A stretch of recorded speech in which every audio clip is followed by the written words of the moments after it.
உங்கள் favourite TV ஷோக்களை இனி miss பண்ண தேவையில்லை. ZEE5 இல் முற்றிலும் இலவசமாக காணுங்கள், இங்கேயும் எப்பொழுதும். ஏய் தனா, எங்கடி போன? உனக்கு ஏதோ ஆகலல, நல்லா தானே இருக்க? எங்க எல்லாரையும் தவிக்க விட்டுட்டு போயிட்டே தனோ.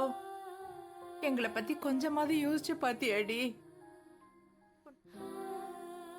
கண்டிப்பா இவளா எங்கேயும் போயிருக்க மாட்டா. அந்த கதிர் தானே உன்னை தூக்கிட்டு போனா. சொல்லு தனா, இது அவன் பண்ண வேலை தானா? சொல்லு, அவனை இன்னைக்கு உண்டுலன்னு பண்ணிட்டு வந்துடுறேன். சொல்லு தனா. தனா, அவன் தான் ஏதாவது பண்ணானா? இங்க வந்து அவனை இழுத்துட்டு போனானா? அவன் மேல போலீஸ்ல கம்ப்ளைண்ட் கொடுத்தாச்சு. நீ மட்டும் அவன் தான் கன்ஃபார்மா சொல்லிட்டேன்னு வச்சுக்கோயேன், அவனை தூக்கி உள்ள வச்சிருவாங்க. சொல்லுதானா? கேக்குறாங்கல்ல, ஏன் எதுவும் சொல்ல மாட்டேங்கிற? சொல்லுதானா? சொல்லுதானா?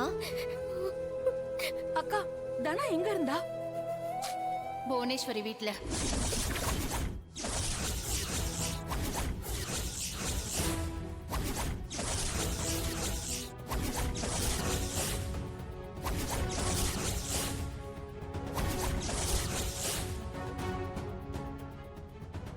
என்ன ஜானகி சொல்ற?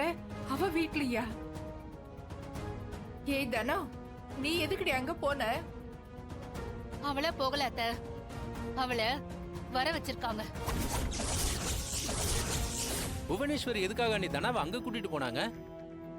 அந்த கார்த்திக்கு நம்ம தனாவை கல்யாணம் பண்ணி வைக்க. ஐயோ,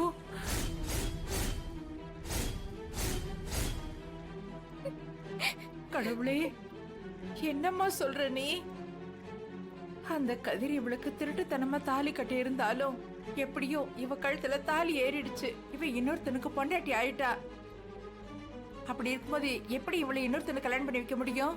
இந்த தாலிய கழட்டிட்டு அந்த பையனுக்கு கல்யாணம் பண்ணி வைக்க பார்த்தாங்க அத்த. ஆ,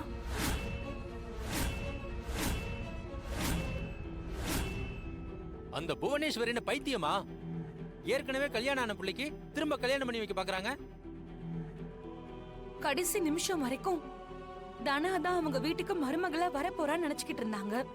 ஆனா அந்த கதிரவன் இப்படி பண்ணி வச்சிருக்கான். அந்த ஏமாற்றத்தை சரி பண்றதுக்கு தான் இப்படி பண்ணிருப்பாங்க. அதுக்காக கல்யாணம் ஆன பொண்ணை திரும்ப தூக்கிட்டு போய் கல்யாணம் பண்ணுவாங்களா? என்ன நினைச்சுக்கிட்டு இருக்காங்க அவங்க? தனா, நீ எப்படி போன அதை சொல்லு.